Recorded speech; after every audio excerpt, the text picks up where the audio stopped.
I'm back. I'm back. And hopefully this time I got my sound quality like right there on point. Good morning. Good morning, yo. I hope y'all are having a great day. I've been at it all morning. I have been at it all morning, you guys. And I decided, I took a break yesterday. I needed it. I really did. I needed a break yesterday. But I decided to come back today and just hopefully inspire you guys, give you a little motivation. The first thing I want to do is I want to read the daily devotional. All right. And it kind of goes along with what I'm talking about today. So if you haven't already, like this video, share this video out so we can inspire others. All right, let's get it. Let's get it. So today we are on, what is it? The 27th? Yeah. All right, here we go. It says co-heirs with Christ. Check this out, right? It says the Spirit himself testifies with our spirit that we are God's children. Now, if we are the children, then we are heirs, heirs of God and co-heirs with Christ. And that's Romans chapter 8, verse 16 through 17. It says, if we are co-heirs with Christ, then why do we struggle through life? Our inheritance is perfect peace, yet we feel like a perfect mess. We have access to the joy level of Jesus, yet plod along with a dyspeptic, I think that's how you say it, dyspeptic donkeys. God promises to meet every need, yet we still worry and fret. Why? We don't know about our inheritance. No one ever told us that. No one ever told us about the exceeding greatness of his power towards those who believe. No one ever told us that we fight from victory, not for victory.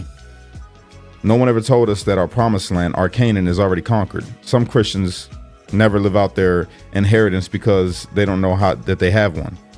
But now you do. Now you know that you were made for more than wandering in the wilderness. God saved you from Egypt so that he could bless you in the promised land. Moses had to remind the people that God brought us out from there, that he might bring us into Canaan. There is a reason for our redemption too. God brought us out so that he could lead us in. He set us free so that he could raise us up. The gift has been given. Will you trust it? I like that. And that's real. So people lose motivation, right? You ever heard that thing when people get saved or, they become believers, that they're on fire for a while, right? And then they just burn out. And that's the same thing that happens with most people and everything. It doesn't even necessarily have to be your faith. It could be you start a project and you're excited to start the project, and then you just lose the motivation. You lose your drive that you had when you first started, when you were excited about it. How do you keep it? How do you keep it? So for me, this is what I do, right? I'm very goal-oriented, goal-driven. Y'all know that about me. But this is going to be, if you're not a person of faith, I understand, but it works the same. It is what it is. For me, I think of God. You know what I'm saying? I know that God has great things for me. I know that. I believe it. No, I don't believe it. I know it. I know that God has great things for me. You have to know. You have to know. See, faith is something, man. Faith is a driving force. It always has been since the dawn of man. When you read the Bible, when people knew that God was on their side and God had their back, you see they went full force ahead. No stopping. And they couldn't be stopped because they had that knowledge, that knowing that God got us. God told us to go here and do this, so we're going to be successful. You have to know that God called you to do what it is that you're called to do. You know what you're called to do because it's there. It's there. It's that thing that you just can't get rid of. It's that drive that you have that says, I gotta do this. I gotta do this. And when you are actively living inside of God's will, right? When you're actively pursuing a relationship with God and you're doing all that you possibly can to draw yourself closer to God, you're going to be successful. Will there be roadblocks in the way? Will you be, sometimes feeling defeated and maybe like it's not going anywhere? 100%. But that's when you have to do battle. That's when the battle's there. That's when you stand there and you be like, yo, I'm feeling like this, but that's not the reality. This negative thought that I'm having, these negative things that are entering into my mind, that's not the reality. That's not what it really is. I'm going to where I'm going and I need to recharge. That's when you take your time and you take a moment to yourself, like how I did yesterday. You take a moment for yourself and then you get back in tune with God and you pray and you ask God for the strength to get up and do what it is that you need to do. But sometimes them negative thoughts come and you feel drained because you are. you are drained, and you need to take that moment to take a step back and be like, okay, God, help me. God, thank you for the opportunity that you presented me. Thank you for giving me the ability to do the things that I want to do. But make sure that when you're doing what you're doing, that in every aspect of it, man, you glorifying God for it. Simple. It's really that simple. When you put yourself and you align yourself with God, man, I'm not kidding y'all. I'm seeing it happen in real time in my life. Everything is changing. Everything is getting better. I'm not kidding. I'm not kidding. Since I've gotten home until now, life has only continually gotten better. And it's been a year that I've been out. It has been a year since I've been out of prison, y'all. And each step of the way of trying to grow, and it's a process. It's taken me a whole year to get to exactly where I'm at within my own belief, within my own knowing, right? Of knowing God or trying to walk right and stay motivated to do what I feel I'm here to do. I feel that I'm here to speak to people. You know, I got followers, subscribers, and all of this. And essentially, I do lead. I lead with the things that I say. So I'm more conscious about the things that I'm saying. I'm more conscious about the things that I'm putting out there.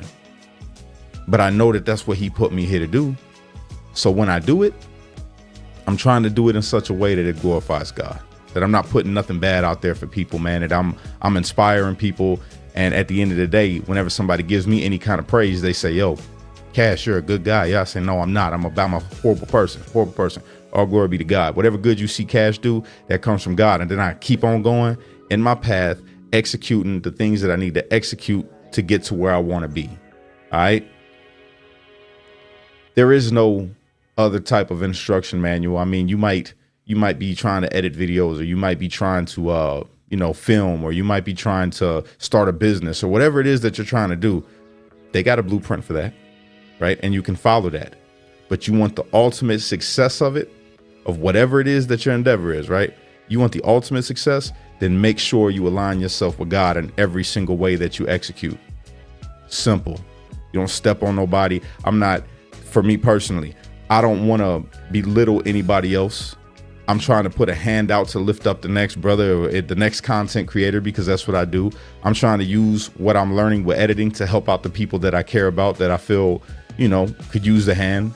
The people that are there that have been supporting me since the beginning, and that, we stayed friends through it all. I'm trying to do what's right.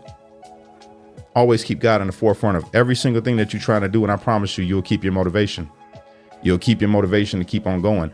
And unfortunately, sometimes that requires you to cut certain people off, and certain aspects of your life got to change because it's not serving you. And there's nothing wrong with that. There's nothing wrong with you cutting out the people that are no longer serving you, or draining you, or just ignore you. They don't deal with you. You got to focus on your lane and the people that are there, the people, the ones that God brought for you. Those are the ones that you cultivate, and you focus on that. And then you lift up the next. When you see somebody else, if they struggling and you're doing what they want to do, you reach down, help them out. That also helps motivate you. Believe it or not. You like, no, that's extra work. No, it's not extra work. When you help people, it does something to you. You did something good. It does something to you. It motivates you even more. For me, that's how it is. Whenever I help somebody else out, it motivates me. It's like, yo, I feel good, like I could do more. And then to see the response of the person that you help, it inspires you all over again to want to do it again. And it's contagious. And then that person, don't forget that. They say, you know what, that brother helped me out. Now I'm about to help this person out. Maybe it'll be in a whole different way, but it's contagious. So next thing I want to read to you guys. This is my other devotional that I read personally for me. I don't normally share this one, but I'm going to share it today. It's Leadership Promises for Every Day. All right. And this is John Maxwell. So it says, a leader's courage, be strong and of good cheer. All right. Whether you see significant progress in your organization, it's because the leadership made courageous decisions. However, a leadership position doesn't always give a person courage, but courage can give them a leadership position. As you approach the next tough decision that will challenge you, recognize these truths about courage. Courage begins with an inward battle. All right. Courage isn't absent of fear. It's doing what you are afraid to do. Okay. Number 2, courage is making things right, not just smoothing them over. Martin Luther King Jr. said, the ultimate measure of a man is not where he stands in the moments of comfort and convenience, but where he stands at times of challenges and controversy. Amen to that. That's real. Number 3, courage in a leader inspires commitment from followers. Courage is contagious, says evangelist Billy Graham. When a brave man takes a stand, the spines of others are stiffened. Courage by a leader inspires. Your life expands in proportion to your courage. Roman historian Tacitus said, the desire for safety stands against every great and noble enterprise, but courage opens the door. And that's one of its most wonderful benefits. That's real. You know, you might not think so, but it takes courage, right? For myself, I'm going to use a courage story for me, right? When I first came home from prison, the only thing that I wanted to do was just be back with my family and create content and get my following back. I wanted to get back my 380,000 followers. I wanted my 256,000 followers on this platform. I wanted everything back. I wanted my $10,000 YouTube checks again. I wanted it all back. So that's what I went for. And in the way that I went about doing it was creating the same style of content that I used to create, which was really heavy political and a little bit divisive. Not going to sit here and lie. You know, it became divisive. It didn't start out like that, but it became that because I got drawn into the politics, the political side of it, and getting drawn into the political side of it, it made me, and I'm not going to say it made me, I chose to follow the same kind of pattern of, okay, you got to do the shock value. You've got to be polarizing in the way that you say things, and the negativity people feed on that. So call out parts of this community or say things about this person because they're Democrat, and just point it out, but be polarizing when you call it out. Right. And I had to come to the realization that, okay, Cash, that's not who you really want to be. Some videos I wasn't proud of when I first came home. Like when I made the video making fun of the transgender person, right? That was talking about Gaza. I made that video and I felt bad after I made the video because it was like, this is uncalled for. You don't need to do it. People can see what's going on here. You don't need to come and make a video making fun of this individual, you know? And what made me think about that was, what if, right, God is working on them in a whole separate way?